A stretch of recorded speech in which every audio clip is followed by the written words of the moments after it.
In life's most terrifying moments, when survival hangs by the thinnest thread, one brave German shepherd was brutally abandoned to the freezing depths.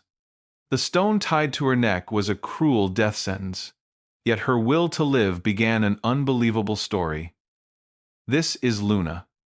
Her journey will wrench at your heart, but it will also warm your soul with the power of love and incredible resilience. If you're ready for a deeply emotional journey, please subscribe to our channel to join us in listening to the voices of these precious creatures.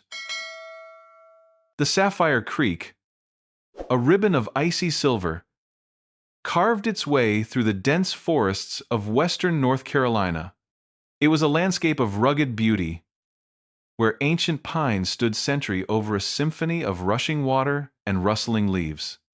But on this particular autumn afternoon, the creek's usual melody was a mournful dirge, its surface churning with fallen leaves and snapped twigs, mirroring the chaos beneath.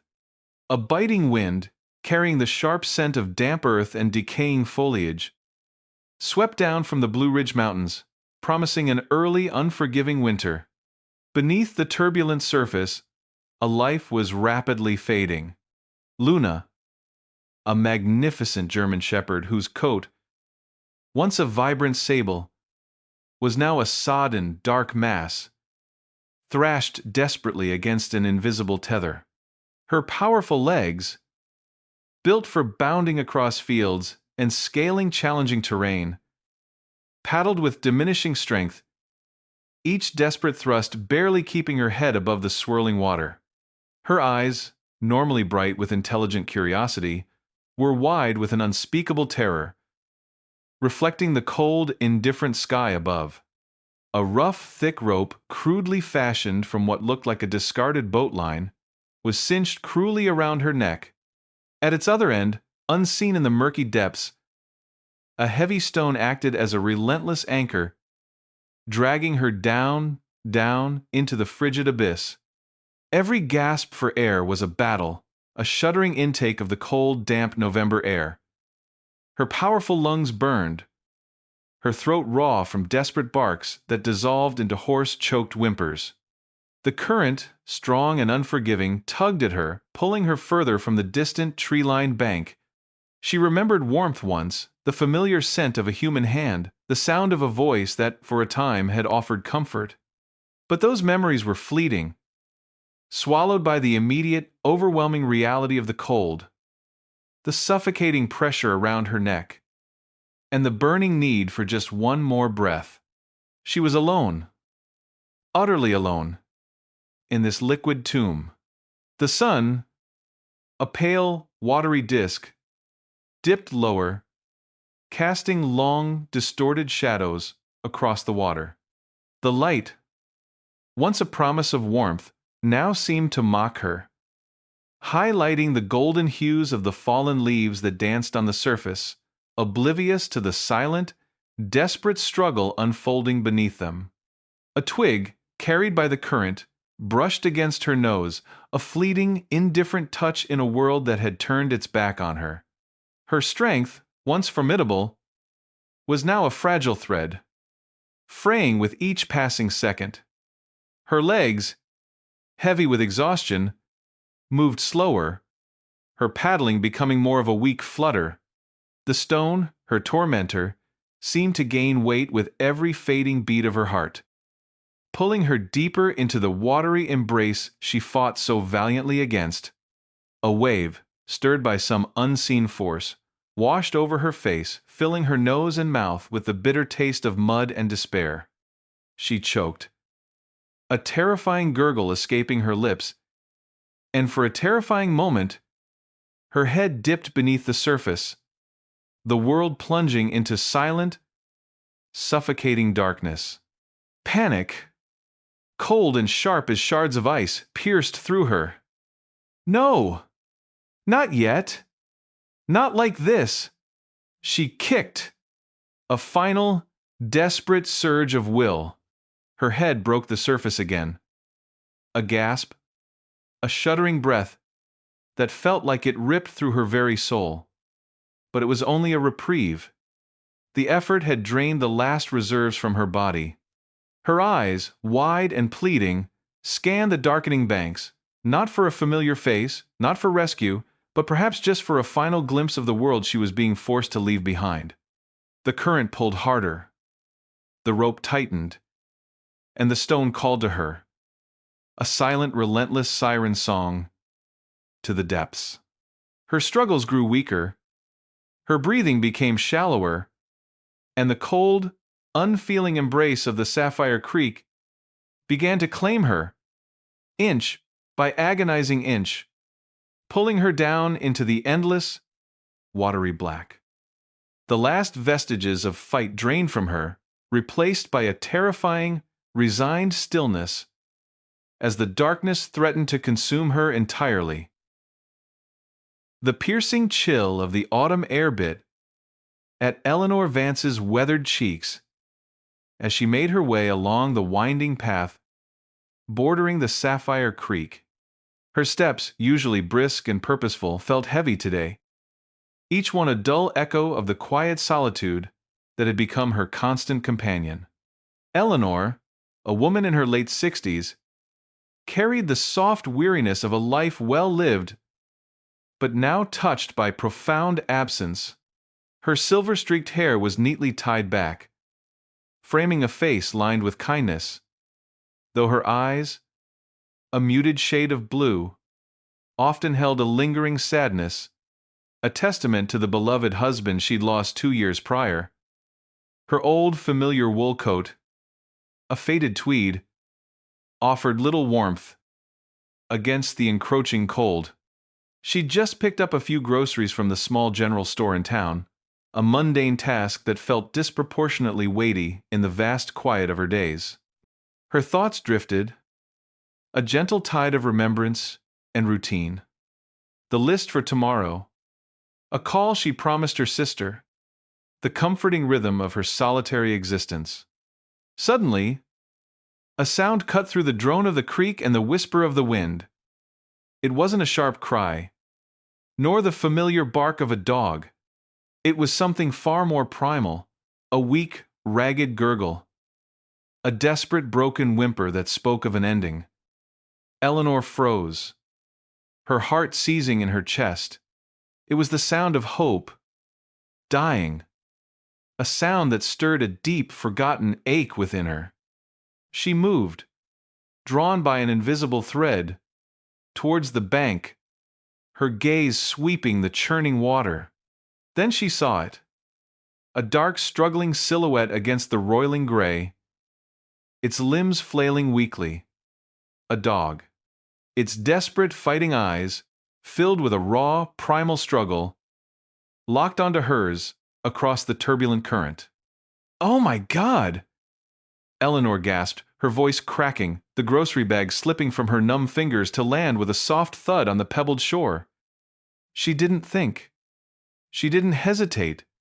The cold, logical part of her mind, the part that calculated risks and consequences, was utterly silent. There was only the dog's eyes, a mirror of pure, unadulterated terror, and a desperate plea for salvation. She kicked off her worn leather shoes, shed her coat without a second thought, and plunged into the icy grip of the Sapphire Creek. The shock of the frigid water hit her like a physical blow, stealing her breath and constricting her lungs.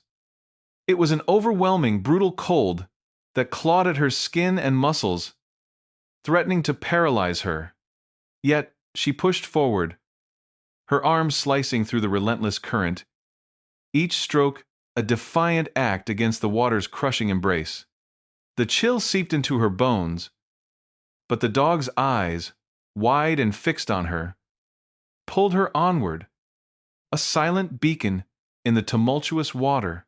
She pushed harder, her arms aching, until her fingertips brushed against something wet and coarse. Luna. The German shepherd, sensing her presence, offered a weak, convulsive thrash, a final desperate effort, but the hidden weight pulled her inexorably downward. Eleanor gasped, the cold water burning her throat as she dipped beneath the surface for a moment. Her fingers scrabbled through the matted fur, searching, until they closed around the thick, coarse rope cinched cruelly around Luna's neck. A wave of sickening horror washed over her. It wasn't an accident. This wasn't a random tragedy. Someone had done this. Someone had deliberately tied that monstrous weight to this beautiful, terrified creature, intending to drown her like refuse. The realization ignited a cold fury within her, chasing away some of the paralyzing cold. "Hold on," she mumbled, her teeth chattering uncontrollably. She wrapped her arms around Luna's body, pulling the shivering dog close to her chest, feeling the frantic tremor of her ribs, the shallow, rattling breaths. With Luna clutched tightly to her, Eleanor began the arduous swim back towards the bank. The current fought her, pushing against her with an unseen, unyielding force, threatening to drag them both into the deeper, faster waters. The stone, heavy as a sin, still trailed behind them, a chilling reminder of the cruelty they were fighting against. But Eleanor refused to let go. Her arms, strengthened by years of lifting boxes and pushing carts during her time as a librarian, held firm. She wasn't letting go. Not now. Not ever. Finally, with a last monumental effort, she stumbled onto the rocky bank, collapsing onto the cold, damp stones. Her clothes were soaked, clinging to her skin, and her entire body trembled violently. Luna, a shivering, exhausted heap, lay beside her, her breathing shallow but undeniably there. Tears, hot and stinging, mingled with the cold creek water on Eleanor's face as she fumbled to untie the rope. With trembling fingers, she wrestled with the knot, finally tearing it free. The heavy stone dropped with a muted splash into the water. "Who did this to you?"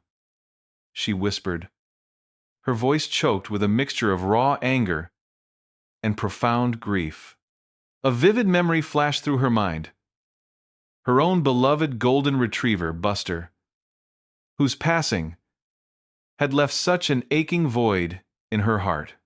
This dog, abandoned and left for dead in the merciless river, ignited not just pity, but a burning rage against the injustice of the world. She knew time was short. Luna, whom she mentally dubbed for her pale, almost luminous eyes, was teetering on the brink.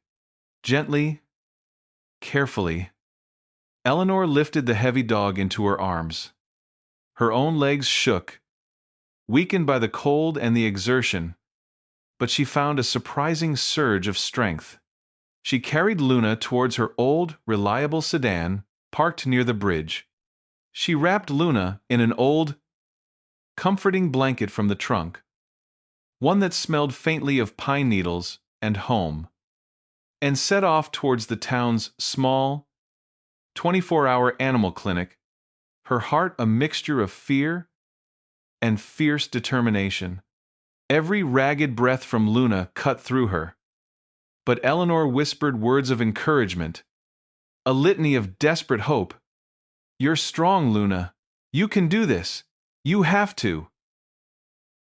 The quiet hum of the oxygen concentrator was the only sound breaking the stillness in Eleanor's living room. Luna, wrapped in soft towels and nestled on a thick comforter near the fireplace, was still fragile, her breathing shallow, but a faint, rhythmic pulse beneath Eleanor's trembling fingers offered a fragile promise of life. The small animal clinic Eleanor had rushed Luna to was called Big Sky Veterinary Clinic, a beacon of hope in the heart of their quiet town. It was there that Dr. Mark Jensen, a man with kind, weary eyes and gentle hands, had met them. Dr. Jensen, a veterinarian for over 30 years, had seen his share of animal cruelty cases. But the sight of Luna, near death and bearing the clear marks of intentional harm, had visibly shaken him.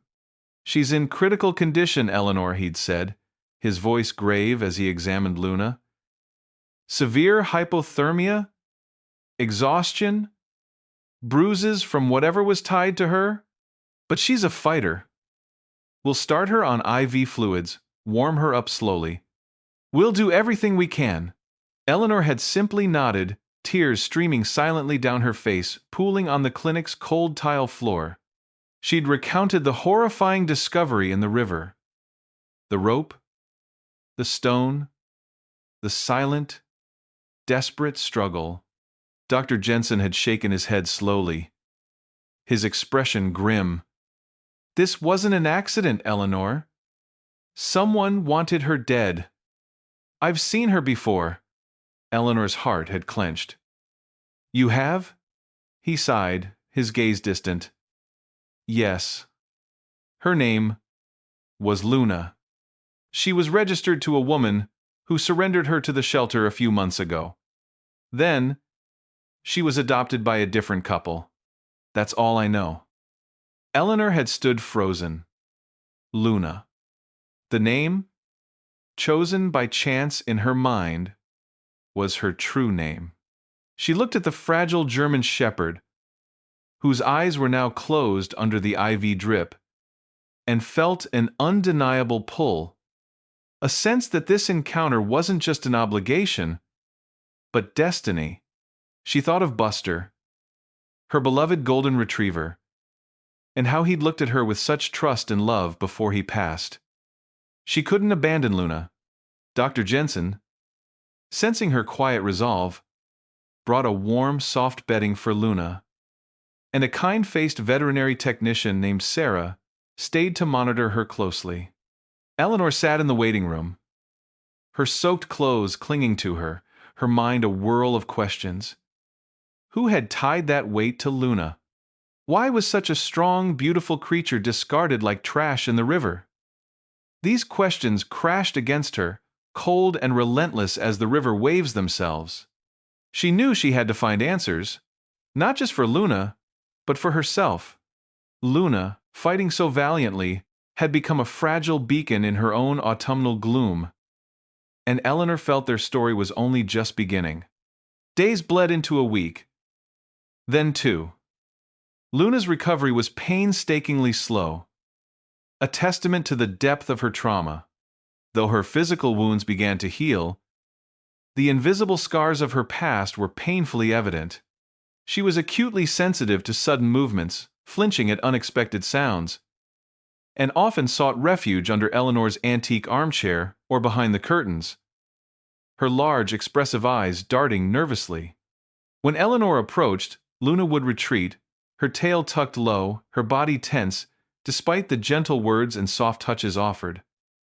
It was clear Luna had known not just neglect, but outright cruelty. Eleanor, a woman of infinite patience forged through years of teaching elementary school, understood. She didn't rush. She simply existed, a quiet, reassuring presence.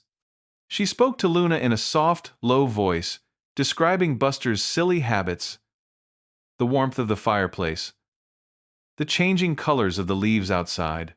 She would sit for hours in the same room, reading quietly, letting her gentle presence slowly become a familiar, non-threatening part of Luna's world. She left bowls of fresh food and water, stepping away to give Luna space to eat in peace. Slowly, almost imperceptibly, Luna began to respond. She would take food while Eleanor was in the room, her wary glances less frequent. Sometimes, from the corner of her eye, Eleanor would catch Luna watching her, a flicker of curiosity replacing the raw fear. One crisp afternoon, as Eleanor was gently cleaning the remnants of the coarse rope that had been cut from Luna's neck, a tiny detail caught her eye. It was a small, frayed piece of fabric, barely an inch long, still entangled within the rough fibers of the rope. It was a remnant, perhaps from a collar or a bag. And on it, though faded almost to obscurity, was a single, embroidered letter. A dark, stylized M.A. Eleanor's brow furrowed. This wasn't just discarded material. This was a clue. A whisper from Luna's terrifying past. Her heart pounding with a mix of dread and grim determination, Eleanor carefully preserved the scrap. The next day, when Dr. Jensen came for a follow-up visit to check on Luna's progress, Eleanor showed him the small, significant find. Dr. Jensen examined the fabric under a magnifying glass, his expression turning thoughtful. Looks like part of an old collar, or perhaps a satchel. The stitching is pretty distinctive for a homemade piece, or maybe a boutique brand. It's a long shot, but I can ask around at the shelter. See if anyone remembers a dog with a collar like this, or maybe a previous owner who had something similar. He paused, his gaze softening as he looked at Luna, who was now cautiously watching them from her bed. Eleanor, be prepared. The truth, when it comes, might be difficult to hear. Eleanor nodded, but her thoughts were already racing ahead. The rope, the stone, the scars. Now this small, enigmatic M. They were fragments of a brutal story, a narrative that Luna carried in her very being. Someone had loved her once, however briefly, but how had she ended up in that river, condemned to death? These questions hammered at her mind like the relentless autumn rain, demanding an answer. She knew she had to act. Luna, the quiet survivor, deserved justice. The piece of fabric, small and seemingly insignificant, lay on Eleanor's palm like a heavy burden. Its faded M was a silent testament to Luna's past suffering, a tiny thread connecting the abused animal to the cruelty she had endured. Eleanor knew she couldn't let it rest. Justice, she felt, was not just about punishment, but about acknowledging the pain, about giving a voice to the voiceless. After a long conversation with Dr. Jensen, who had provided what little information he had on Luna's previous owners, Eleanor decided to take the next step. She would contact law enforcement. Her friend, Officer Ben Carter, a local police officer she knew from community events, was her first thought. Officer Carter, a man with a kind smile that often belied his sharp investigative mind, listened patiently as Eleanor recounted Luna's rescue, the discovery of the stone, and finally, the small, faded scrap of fabric. He took the evidence with a solemn nod. "This isn't just animal cruelty, Eleanor," he said, examining the crude knot on the discarded rope. "A knot like this, designed to keep a weight submerged, suggests a very deliberate intent. I'll pass this on to Detective Rebecca Hayes. She's our best investigator for these kinds of cases. She's tenacious." The mention of Detective Hayes brought a flicker of hope. Detective Rebecca Hayes was a figure of quiet intensity in their small town's police department. In her late 30s, with sharp, intelligent eyes that missed nothing and a no-nonsense demeanor, she had a reputation for doggedly pursuing justice, especially for the vulnerable. Her dark hair was usually pulled back in a practical ponytail, and her uniform was always impeccably neat, reflecting her methodical approach to her work. She had a calm, unwavering presence that inspired confidence. Eleanor met with Detective Hayes at the police station a few days later. The detective listened intently, her expression unreadable, as Eleanor recounted Luna's terror, her slow, cautious recovery, and the haunting implications of the M on the fabric. Detective Hayes took the small scrap, her fingers tracing the faded embroidery. "This is a strong lead, Eleanor," she said, her voice low and steady. "Combined with Dr. Jensen's records of Luna's previous adoptions, we have a starting point. Animal cruelty cases can be tough to prove, but intentional acts like this, with physical evidence, we take very seriously. The investigation began swiftly. Detective Hayes wasted no time. She followed up on Dr. Jensen's information, tracing the last registered address for Luna's previous adopters. It led her to a rundown, dilapidated house on the outskirts of Sapphire Creek, a place that felt forgotten by time and progress. The paint peeled from its walls, windows were boarded up, and a general air of neglect hung heavy around it. There, she interviewed the sparse neighbors who still lived in the isolated area. One elderly woman, Mrs. Clara Jenkins, a frail but sharp-witted resident who had lived there her entire life, remembered the couple. They kept to themselves. Mrs. Jenkins recounted, her voice raspy with age. But that dog, a beautiful German shepherd, just like yours, ma'am. I used to hear it barking at night, sometimes crying, and other sounds, like someone hitting something. Then, they just up and left, about a month or so ago, vanished overnight. Her eyes, clouded with age, held a flicker of deep sadness. Never saw the dog again after that. Another neighbor, Mr. Frank Dawson, a gruff man who worked at the local lumber mill, confirmed the same.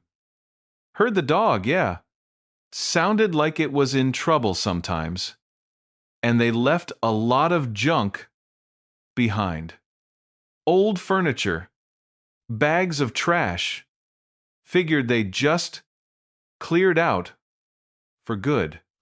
Detective Hayes requested a search warrant for the abandoned property.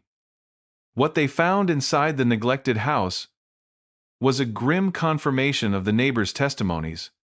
Amidst the scattered debris and discarded belongings, they discovered an old worn dog collar with a familiar-looking faded spot. On closer inspection, woven into the worn fabric, was the unmistakable embroidered letter M, matching the fragment Eleanor had found.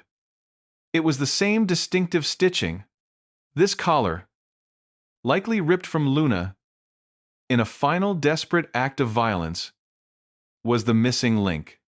Armed with this irrefutable evidence, Detective Hayes worked tirelessly, collaborating with state law enforcement agencies to track down the couple. Their names were Marcus Thorne and Bethany Thorne, and they had a history of minor disturbances and a pattern of transient living. It took several days, but the leads finally paid off. They were located living in a cheap motel in a neighboring county, attempting to maintain a low profile. Detective Hayes, accompanied by Officer Carter, approached their motel room. The knock on the door was firm, authoritative. Marcus Thorne, a man with a perpetually surly expression, opened it. His eyes widened slightly when he saw the uniform's Bethany Thorne. A woman whose face was etched with a nervous weariness hovered behind him. Detective Hayes, holding up the retrieved collar and the fragment Eleanor found, laid out the evidence with calm precision. Mr. Thorne, Miss Thorne, we're investigating a case of severe animal cruelty involving a German shepherd.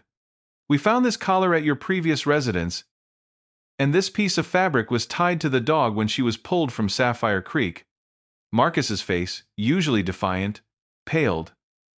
Bethany, seeing the evidence, visibly crumpled, tears welling in her eyes. "We didn't mean to," she stammered, her voice thin and broken. "Marcus said she was too much trouble, that she barked too much. He hit her. I couldn't stop him. He said the river would just make it all disappear." Eleanor, who had arrived at the motel with Officer Carter at the detective's invitation, gasped, a choking sound trapped in her throat. Hit her. The words echoed the pain she'd seen in Luna's fearful eyes. She looked at Bethany. whose shoulders sagged with what seemed to be a mix of shame and regret, and felt a complex swirl of anger and pity. Marcus Thorne, for once, was silent, his heavy gaze fixed on the floor. Officer Carter stepped forward, his voice firm and unwavering. "You're coming with us. This isn't just about a dog. This is a crime." Eleanor left the motel with a profound sense of both grief and grim satisfaction. Her mind was a whirlwind of Luna's suffering and Bethany's confession. Returning to the clinic, she found Luna, now sitting up in her bed, her eyes shining with a fragile light, her tail giving a weak, hopeful thump against the blanket. Eleanor knelt beside her, tears of relief and overwhelming emotion streaming down her face. "You're alive, my girl," she whispered, her voice thick with unshed tears. "And they will answer for what they did." The sterile scent of the clinic still lingered in the air, but the atmosphere around Luna was softening, warming. Days after Marcus and Bethany Thorne's arrest, Luna's recovery had truly begun to accelerate. The physical wounds, though still visible beneath her now drying sable fur, were healing remarkably well. Dr. Jensen, observing her progress, had nodded with quiet satisfaction. "She's a fighter, Eleanor," he'd remarked, adjusting Luna's foredrip for the last time. "And you, Eleanor, you've given her more than just a chance at life. You've given her belief again." These words had resonated deeply with Eleanor. She thought of her quiet apartment, where silence had been her sole companion for too long. Could Luna truly fill that void? The fear was a cold knot in her stomach. Could she give Luna everything she deserved? What if the lingering shadows of the past were too much for both of them? Yet every glance from Luna, full of a fragile, burgeoning hope, pushed those fears away. Luna was beginning to bloom. Her tail, once clamped defensively between her legs, would now give a tentative thump against the bedding when Eleanor entered the room. Her appetite had surged, and she devoured her meals with a gusto that spoke of newfound strength. The wary distance she'd kept slowly diminished. One afternoon, Eleanor was sitting on the floor by Luna's bed, softly stroking her head. Luna, with a gentle sigh, leaned into her touch, her body relaxing completely. For the first time, Eleanor felt a warm, undeniable connection, a silent affirmation of the bond forming between them. Eleanor began to prepare her home for Luna's arrival. She bought a sturdy food bowl, a plush, soft dog bed to place by the sunny window, and even a squeaky tennis ball, a whimsical nod to Buster's favorite toy. Dr. Jensen helped her outline a long-term care plan, emphasizing that Luna's full emotional recovery would be a gradual journey. But Eleanor knew she was ready. Luna, the German shepherd who had conquered the river, had become her chance to heal her own heart. As the days turned into weeks, the news of Luna's rescue and the subsequent arrest of her abusers spread like wildfire through the small communities nestled around Sapphire Creek. The details, grim as they were, ignited a powerful wave of indignation and empathy. People were horrified by the cruelty, but equally moved by Eleanor's selfless act. The local newspaper, the Blue Ridge Herald, ran a front-page story, complete with a heartwarming photo of Eleanor gently stroking Luna's head at the clinic. Community groups organized, transforming their outrage into action. Fundraisers were held for the local animal shelter, donations pouring in from across the county. Volunteers, inspired by Luna's resilience, began cleaning and repairing existing kennels, even building new, cozy shelters for homeless animals. Sarah, the kind veterinary technician from Big Sky Clinic, organized a massive donation drive, simply calling it For Luna. Eleanor watched, her heart swelling with pride, as neighbors who rarely spoke banded together, their hands working tirelessly, their faces alight with a shared purpose. Luna, this fragile, brave creature had become a powerful symbol of hope, her story touching hearts and galvanizing change. One brisk morning, Officer Carter called Eleanor with an update. "Eleanor, the case against Marcus and Bethany Thorne is closed." His voice, usually crisp, was softer than usual. Marcus received a significant prison sentence for aggravated animal cruelty. Bethany received a suspended sentence in probation, with mandatory counseling. She also wrote you a letter. Do you want to read it? Eleanor's hands trembled as she took the sealed envelope. Inside, Bethany's shaky handwriting spilled across the page, full of remorse and pleading for forgiveness. "I didn't stop him," it read. "Luna didn't deserve it. Thank you for saving her." Tears, clear and cleansing, streamed down Eleanor's face as she read. There was no anger, only a profound sense of relief. She taped the letter to her refrigerator, beside a cherished photo of Buster, and understood. Luna had become a bridge between the pain of the past and the hope for a future. But the story took an unexpected turn. Eleanor's sister Nadia, a vibrant woman with a quick laugh, whom Eleanor typically only spoke to once a month, drove all the way from Asheville. "Eleanor, I heard about Luna!" Nadia exclaimed, her voice thick with emotion as she embraced her sister. "Sarah, at the clinic, told me everything. Why didn't you call me? I want to be here for you." Nadia stayed for a week, her presence filling the quiet house with laughter and warmth. She played with Luna, her energetic spirit drawing out Luna's playful side, and helped Eleanor fix shelves and organize Buster's old toys. They talked for hours about their childhood, their eyes shining with rediscovered joy. Luna, her tail wagging furiously, would dash between them, her squeaky tennis ball clutched proudly in her jaws, her barks full of newfound happiness. Eleanor watched them, feeling her life, like Luna's, had found new meaning. Months rolled by. The leaves on the Sapphire Creek shimmered in the spring sunshine, the water now a sparkling, peaceful flow, as if washing away the memory of pain. Luna grew stronger, her sable coat gleaming, her dark eyes full of life and boundless joy. The scars on her back had faded, reminders of a past ordeal, but they no longer defined her.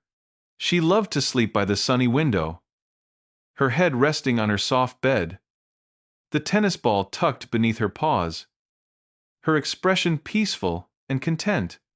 One spring morning, Eleanor took Luna for a walk along the Sapphire Creek. The banks were green now, vibrant with new life. Luna bounded ahead, her powerful legs carrying her effortlessly over the undulating terrain. Her fur rippled in the gentle breeze, catching the light. Eleanor watched her, a soft smile gracing her lips, tears of pure happiness blurring her vision. She knew Luna wasn't just a survivor.